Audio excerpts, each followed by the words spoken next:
अब तमाम देखने वालों को प्यार भरा सलाम। खुदावंद आपको बरकत दे और खुदावंद हमेशा आपके साथ रहे और खुदावंद आपको कभी नहीं छोड़ेगा। खुदावंद आपको कभी नहीं छोड़ेगा, लेकिन आप यीशु को छोड़ रहे हैं।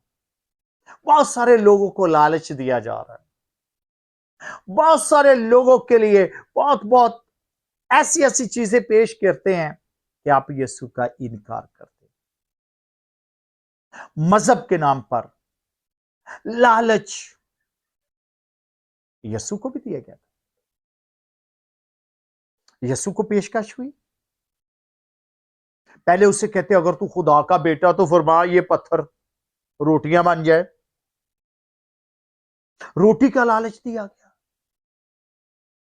क्योंकि इब्लीस जानता था कि ये जो जमीन पर है ना, ये जितने लोग ये रोटी के लिए लड़ते हैं और रोटी के लिए एक दूसरे के दुश्मन हो जाते हैं।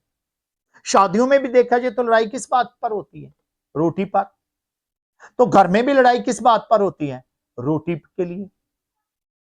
अगर आप किसी के यहां गए हैं मेहमान और आप 2 बजे गए हैं और आपको चाय पिलाकर जब वापस आते हो तो आपका चेहरा गुस्से से भरा होगा और आप अपने घर पर आकर कहते हैं हाँ जब जी आएंगे ना तो हम भी इनको खाना नहीं रोटी नहीं पूछेंगे। इब्लीस जानता था कि रोटी के लिए ये घर छोड़ देते हैं, ये रोटी के लिए नफरत खड़ी कर देते हैं और जमीन वाले रोटी के लिए लड़ते हैं। और इब्लीस ने आकर कहा अगर तू खुदा का बेटा है तो फरमा ये पत्थर रोटी बन जाए। और यीशु ने क्या कहा? आदमी सिर्फ रोटी से जीता ना रहेगा, बल्कि हर बात से जो खुदा के मुंह से निकले। यकीन करें कि रोटी से बढ़कर अगर रूह की ग़िज़ा है तो वह खुदा का कलाम। खुदा के कलाम में लिखा है कि इब्लीस जानता है कि इंसान जो है जमीन पर इसकी सबसे ज्यादा रात दिन जो मेहनत करता है बस रोटी। चोर से पूछो, हाँ चोरी क्यों करता? भाई जी पेट पालने के लिए। और जो मैं बात करता हूं कि अगर पेट के लिए तो आप रोटी की जरूरत है, लेकिन एक आपके अंदर चीज है वो खुदा का रूह। इसीलिए तो उसने कहा यीशु ने कि आदमी सिर्फ रोटी से जीता ना रहेगा, बल्कि हर बात से जो खुदा के मुंह से निकलती है। और उसके मुंह से निकलवा क्या है? कलाम। और ये है रूह की ग़िज़ा। खुदा का जिंदा कलाम ये रूह की ग़िज़ा है, रूह की खुराक है जो आपके अंदर है। इस खुराक के लिए कभी किसी ने नहीं कहा खुदावंद मुझे रूह की ग़िज़ा चाहिए, तेरा पाक रूह चाहिए। और इब्लीस बहुत चालाक है। क्यों यीशु के साथ उसका मुकाबला होता है जी? और उसकी दिल की ख्वाहिश क्या है इब्लीस की? वो यीशु के साथ क्यों 40 दिन उसने यीशु के साथ, जब भी वो गया यीशु को नए से नए कलाम की दावत और नए से नए क्वेश्चन करता है। कलाम सुना रहा है जी इब्लीस। और अब क्या करता है जी? वो हैकल के पिंजरे पर जाकर खड़ा करके क्या कह रहा है जी? वो फरमाता है कि अपने ताई नीचे गिरा ले, क्योंकि तेरी बाबत लिखा है कि फरिश्ते आकर तुझे अपने हाथों पर उठा लेंगे। यीशु को कलाम सुना रहा है।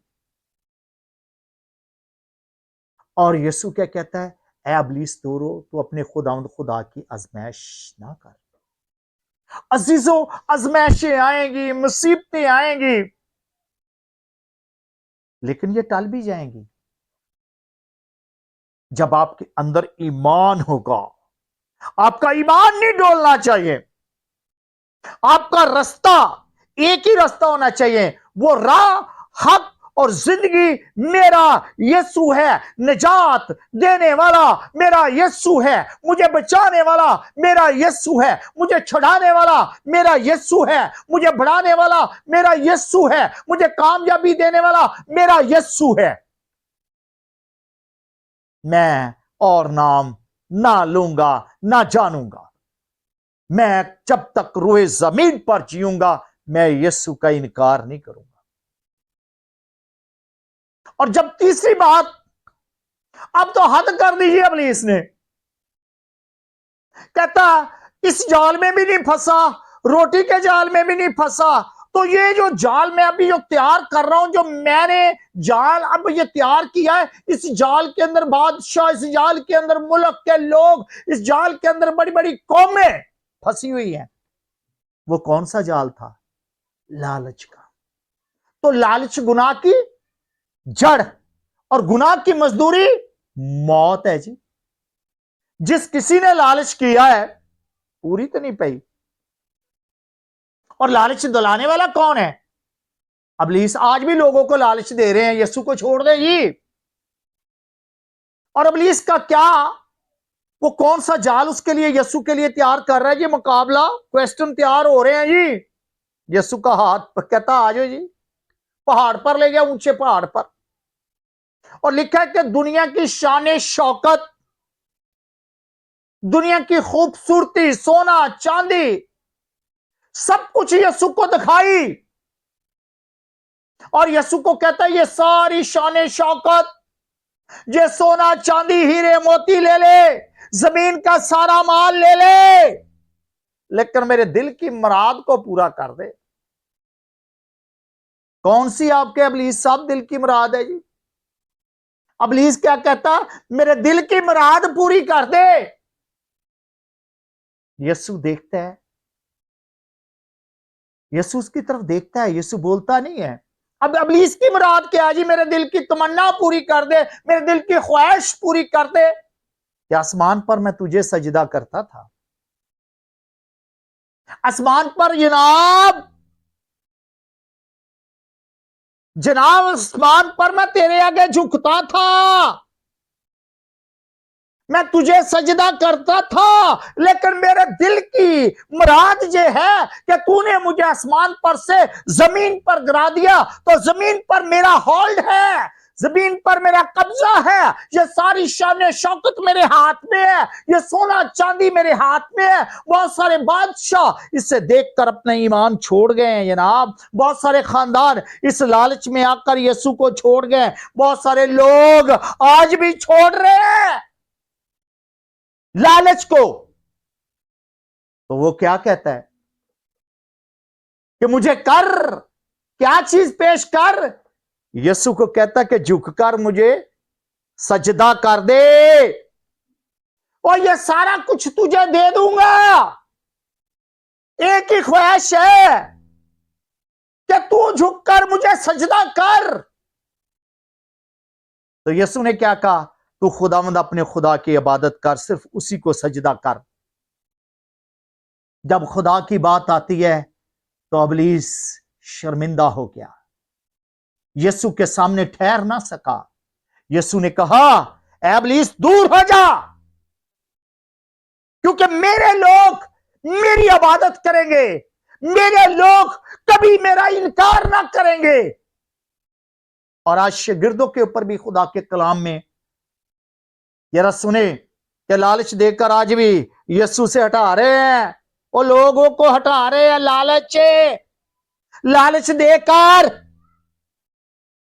लेकिन यीशु ने सारे इब्लीस के लालची के सारे मंसूबों को तर्क कर दिया।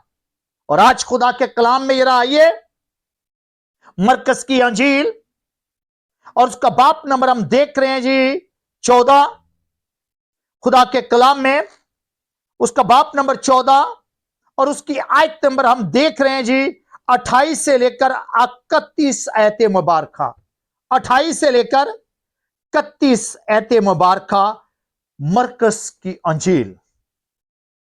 और ये खुदा के कलाम में ये सुने, और यीशु ने उनसे कहा तुम सब ठोकर खाओगे।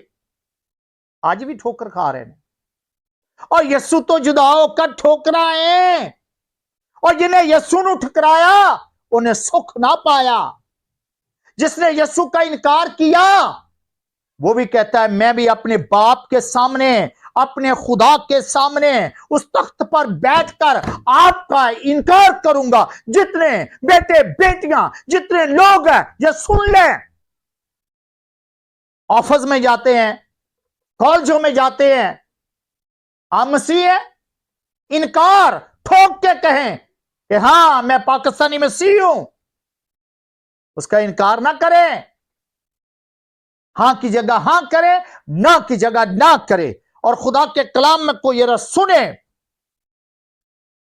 क्योंकि लिखा है कि मैं चिरवाहों को मारूंगा और भेड़ों को भर जिंदा हो जाएंगी, मगर मैं अपने जी उठने के बाद तुमसे पहले गलील को जाऊंगा। यीशु ने अपनी मौत के बारे में अपने 12 शागिर्दों को कहता है कि मैं अपने जी उठने के बाद पहले गलील को जाऊंगा। तीसरे दिन मुर्दों में से जी उठा, कोई और नहीं, सब कब्रों के अंदर, कब्रें बंद। अगर कब्र खुली है तो फिर यीशु की कब्र खुली है, खाली है तो यीशु की कब्र खाली है। यीशु ने अपने जीती जाने अपने शागिर्दों को हुक्म फरमाता है, और सुन लो 12 शागिर्दों, और इसी तरह पतरस तू बड़ा मेरे नाल प्यार करना, सुन ले, मैं तीसरे दिन जी उठूंगा और तुमसे पहले गलील को जाऊंगा। पतरस ने उससे कहा, गोया सब ठोकर खाए लेकिन मैं ठोकर ना खाऊंगा। जनाब मसीह, मेरे उस्ताद, मेरे निजात दहिंदा, तेरे साथ रहकर तो हमें पता चला है मुर्दे जिंदा, कोड़ी शफा, लंगड़े चलते, अंधे देखते, बहरे सुनते, बे औलाद हो, चाहे बेशक 12 साल से खून जारी हो, चाहे जितनी मर्जी मुसीबतें हो, चाहे जितनी मर्जी तूफान हो। मैं कश्ती में सफर कर रहा था, मैंने तेरी आवाज को सुना था, तूने हुक्म दिया पानी थम जा, हवा थम जा, वो थम गई। मैं कैसे ठोकर खाऊंगा? मैं ठोकर नहीं खाऊंगा, तेरा इनकार नहीं करूंगा, क्योंकि मैं तेरे साथ मरना भी पड़े तो मैं मरूंगा, तेरा इनकार ना करूंगा। आज खुदा के कलाम में कि तेरा ठोकर खाऊंगा लेकिन मैं तेरा इनकार ना करूंगा। यीशु ने उससे कहा, मैं तुझसे सच कहता हूं। आज जरा देखे, यीशु अपने शागिर्दों को कहता कि मैं तुमसे सच कहता हूं। आज आपको कह रहा है कि मैं तुमसे सच कहता हूं। मेरी बेटे बेटियों, आपको कह रहा है कि तुमसे सच कहता हूं, मेरा इनकार ना करना, मुझ पर इतबार करना। मैं कब्र और मौत पर फतह पाकर तेरे पास आना चाहता हूं, मैं तेरे घर में आना चाहता हूं, मैं तेरी जिंदगी में आना चाहता हूं, मैं तेरे काम को बरकत देना चाहता हूं। मैं तुझे बड़े बड़े मुल्कों के लिए आपके वीजे नहीं लगते, तो यीशु आपके वीजे पर स्टैंप करने वाला है। वो आपके बच्चों को, फ्यूचर को बनाने वाला है, वो और नहीं, यीशु है। लोगों खुश हो जाओ, यीशु ने अपने जीती जाने का, किसी और ने नहीं कहा। यीशु कह रहा है कि मैं तीसरे दिन जी उठूंगा, और यहां पर लिखा है, यीशु ने उससे कहा, मैं तुझसे सच कहता हूं, जब तुम सच्चाई सुनो तो सच्चाई तुम्हें आजाद करे। यह सच्चाई का कलाम किसी और की जबान से नहीं, वो सच्चा, वादों का सच्चा, वो यीशु है। जब तुम उसके सच्चाई को सुनोगे, सच्चे खुदा के कलाम को सुनेंगे, सच्चाई आपको आजाद कर देगी। आपको करने वाली है। जो जकड़े हुए हैं बीमारियों में, दुखों में, परेशानियों में, मुसीबतें आई पलटी खा गए, दावतें, ऑफरें, मैंने अभी कहा है कि बड़े बड़े सोना चांदी को आपके यीशु ने ठुकरा दिया। माल जमीन का लालच ना करो, जमीन का माल जमीन पर रह जाएगा, रूह उसके पास जानी है। बदन भी आपका मट्टी में रहेगा, बदन भी आप साथ नहीं लेकर जाएंगे। किस बदन के लिए इतना लालच कर रहे हो? किन बच्चों के लिए इतना लालच कर रहे हो? किस घरों के लिए इतना लालच कर रहे हो? मैंने कोठी बना ली, मैंने गाड़ियां ले ली। मैं कहता हूं, अगर ले सकते हैं तो सुख का सांस लेना है। ना आपके बच्चे सुख का सांस देंगे, ना आपको दौलत सुख का सांस देगी। अगर सुख और सलामती, अगर जिंदगी चाहते हो बचाना, तो यीशु के पास आ जाओ, यीशु के कदमों में आ जाओ, खुदा के कलाम में आ जाओ, उसे पुकारना शुरू करो कि यीशु मुझे तेरे नाम से हमेशा की जिंदगी चाहिए, दुनिया का माल नहीं चाहिए, दुनिया की दौलत नहीं चाहिए, मुझे वो दौलत चाहिए जो हमेशा मेरे साथ रहे, वो तेरा नाम है। जिसने अपनी जबान पर उसका नाम रख लिया, और खुदा के कलाम में लिखा है कि तू आज ही मुर्ग के बांग देने से मुर्ग के बांग 2 बार देने से पहले मेरा 3 बार इनकार करेगा।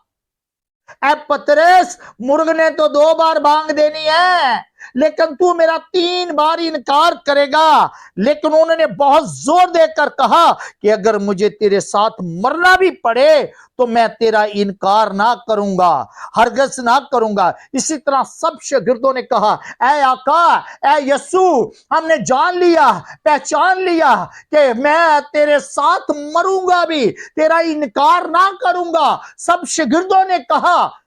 जो ही मुसीबत आई सब छोड़ गए यीशु को अकेला। लेकिन यीशु अकेला नहीं था। यीशु के पास फरिश्ते तो मन थे, लेकिन उसने अपनी जाती इलाही के लिए कभी भी इस्तेमाल नहीं किया। यीशु अगर चाहता तो जंग कर सकता था। सब छोड़ गए, भाग गए। इसी तरह जब मुसीबतें आती है, जब जिस खानदान में बीमारी आती है, जिस खानदान में परेशानी आती है, जिस खानदान में दुख आते हैं, तो अपने भी मुंह मोड़ लेते हैं, अपने भी भाग जाते हैं, अपने भी घर का दरवाजा भूल जाते हैं। ये नहीं कहते दरवाजा खटखटा कर, क्या मेरे भाई, मेरी बहन, मेरे बेटे, क्योंकि सब छोड़ जाते हैं। बेशक यीशु के शागिर्द भी छोड़ गए, लेकिन यीशु आपको कभी ना छोड़ेगा। जिसने उसे पुकारा है वो आपको कभी ना छोड़ेगा, क्योंकि मौत और कब्र पर फतह पाकर दुनिया के आखिर तक अगर किसी का साथ है, अगर किसी का जलाल है, अगर किसी का नाम है, तो जिसकी नाम, जिसकी ज़रांग पर लिखा है खुदावंदों का खुदावंद, बादशाहों का बादशाह, जलाल से मेमूर, जमीन पर और कोई नूर नहीं, और कोई सुकून नहीं, और कोई इत्मीनान नहीं, और कोई तसल्ली नहीं, और कोई यहोवा यरी नहीं। एक ही नाम है, खुदावंदों का खुदावंद और बादशाहों का बादशाह यीशु मसीह। आप सबको बड़ी बरकत दे। आमीन।